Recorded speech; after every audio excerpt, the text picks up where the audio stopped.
ꯍꯣꯔꯦꯟ ꯀꯦꯟꯗꯜ ꯊꯥꯟꯕ ꯅꯨꯡꯉꯥꯏꯅꯕ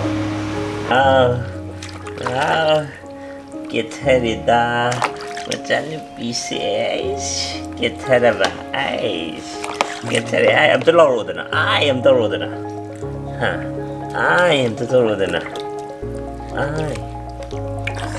ꯆꯠꯇꯕꯤ ꯅꯣꯏꯔꯦꯍꯦ ꯅꯣꯏꯊꯔꯦꯀꯣ ꯉꯛꯀ ꯎꯖꯗ꯭ꯔꯦ ꯑꯩꯈꯣꯏꯗꯤ ꯃꯃꯥ ꯑꯩꯈꯣꯏꯗꯤ ꯉꯛ ꯎꯗꯒꯩ ꯅꯣꯏꯊꯕꯤꯅꯤꯀꯣ ꯊꯨꯅ ꯆꯥꯎꯔꯛꯇꯣꯏꯅꯤꯀꯣ ꯁꯤꯅ ꯃꯩ ꯇꯥꯕ ꯂꯣꯏꯗꯣꯔꯦ ꯍꯣꯔꯦꯟꯗꯤ ꯃꯩ ꯊꯥꯟꯕ ꯌꯥꯎꯁꯤꯀꯣ ꯏꯆꯠꯊꯣꯏꯕꯤꯁꯨ ꯃꯩ ꯊꯥꯟꯕ ꯌꯥꯎꯁꯤꯀꯣ ꯌꯥꯎꯁꯤꯀꯣ ꯌꯥꯎꯁꯤ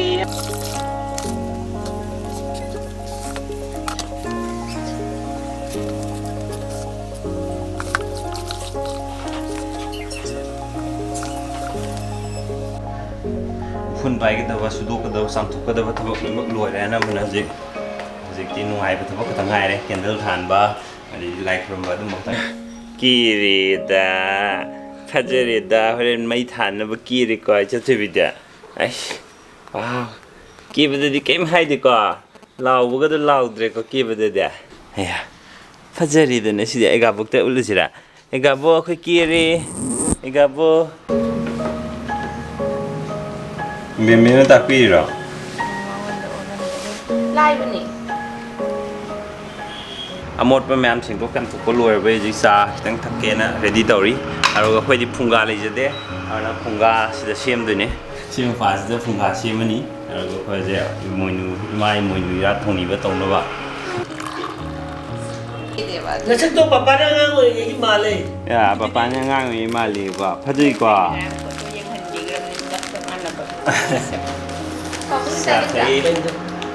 ꯃꯌꯥꯒ ꯀꯥꯔꯒ ꯃꯃꯤꯠꯀꯗꯣ ꯂꯣꯏ ꯃꯥꯟꯅꯗ꯭ꯔꯥ ꯈꯖꯥꯏꯗꯤ ꯃꯥꯅ ꯈꯤꯇꯪ ꯆꯥꯎꯕ ꯍꯦꯜꯂꯦ ꯄꯄꯥꯒ ꯃꯥꯟꯅꯩꯌꯦ ꯅꯪꯁꯤꯀꯣ ꯐꯖꯩꯀꯣ ꯑꯗꯨꯗꯤ ꯀꯣꯅꯦ ꯏꯕꯦꯝꯃꯁꯤ ꯑꯦꯄꯜ ꯆꯥꯁꯤꯀꯣ ꯍꯥꯎꯏꯍꯦ ꯃꯃꯥꯅ ꯏꯟꯕꯤꯕ ꯑꯦꯄꯜꯁꯤ ꯍꯥꯎꯏꯀꯣ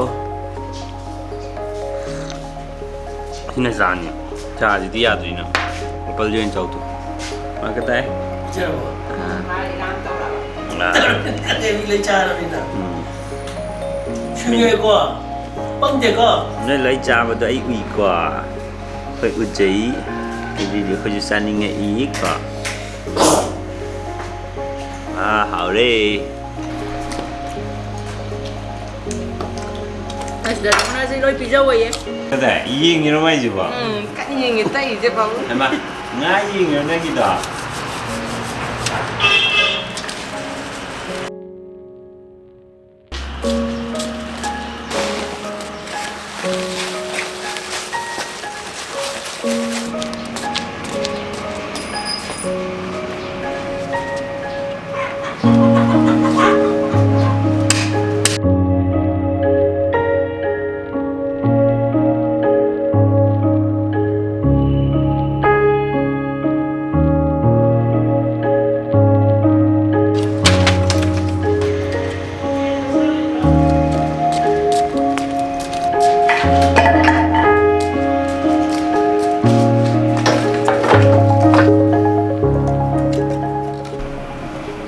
ꯁꯨꯃꯥꯏꯅ ꯁꯦꯝꯃꯦ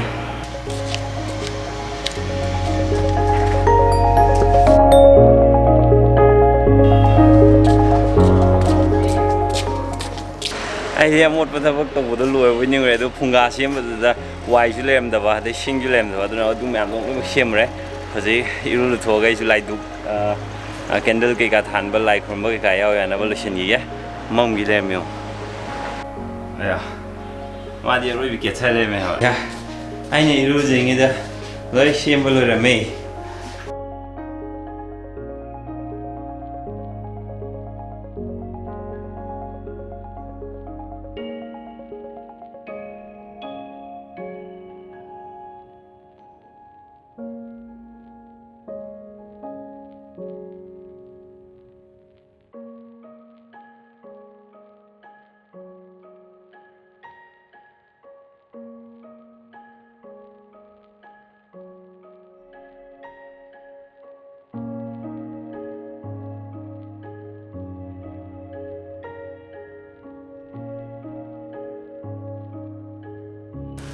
ꯈꯨꯔꯨꯝꯖꯔꯤꯀꯣ joy dia masuk joy Perame very good foto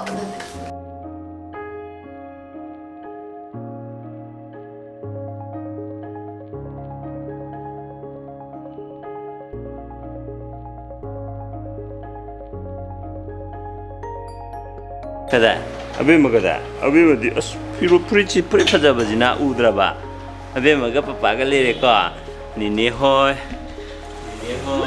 adai mama hoy na candle thali da abema ga papa ga lere ya tu si wow mama na thali so ada candle myam thali ko phajari ko adu sung tu myam thali ko Sidi lek semain cepat aku macam tu biar. Hendak menam nuksi waktu nami. Wow. Aku itu thong wow tu. Mai yang jauh sih rasa maning dah mai am thali. Tu. Dari hem satu bi. Buk thali ko. Som tu tu. Mai ko laga som tu sare. Aku bi jaga mai thali. Dari hem tu. Dari hem.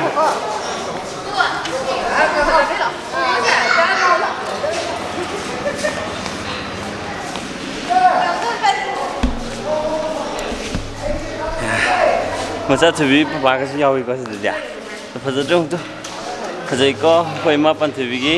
Nampak si kajai ko. Mama tu yawi.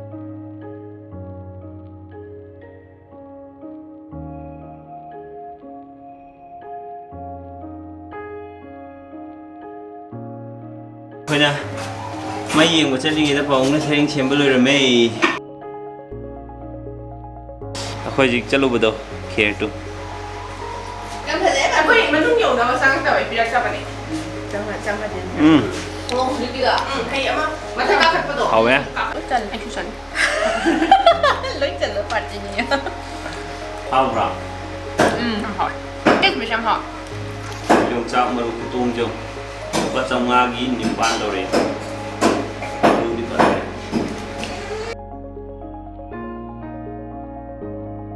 Ngasai gi na yum chengkok ko gi preparation daw ba. Hojik na chak cha na ba yang hau gi preparation am hor.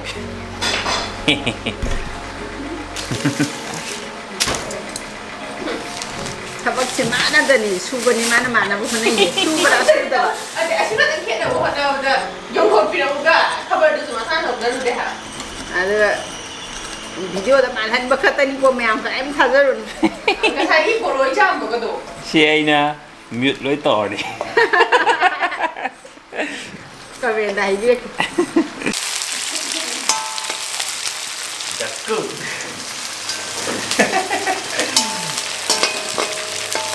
Thì hào wow tawa mai một chút lôi lên đấy. Mà nằm người địa có bị nước gì đấy? Nên là cái đồ ra.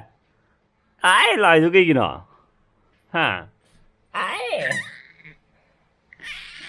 Ngasigi, khoi moi nui ra thoni gi almost at the end. Yo chale ji. Last hoi sa hanjang thong bu loi ra ga kat pa do di stage yo re. Share ga khoi jong sa ri ngai sa bu sa ni.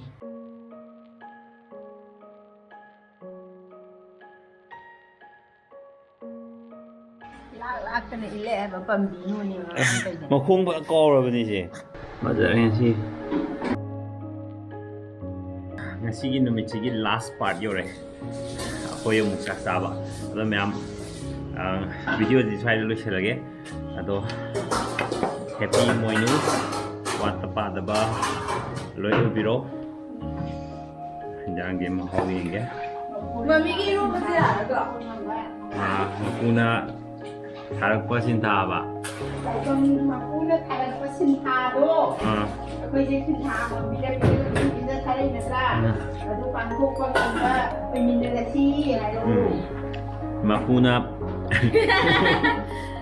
Tại vì makuna harap pa sin thado yang pangtuk pengaminasi adalah sangre. Bye bye.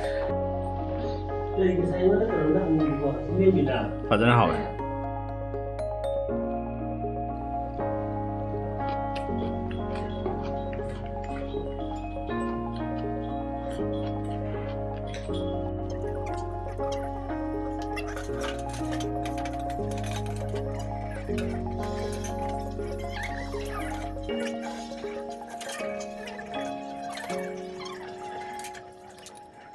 Um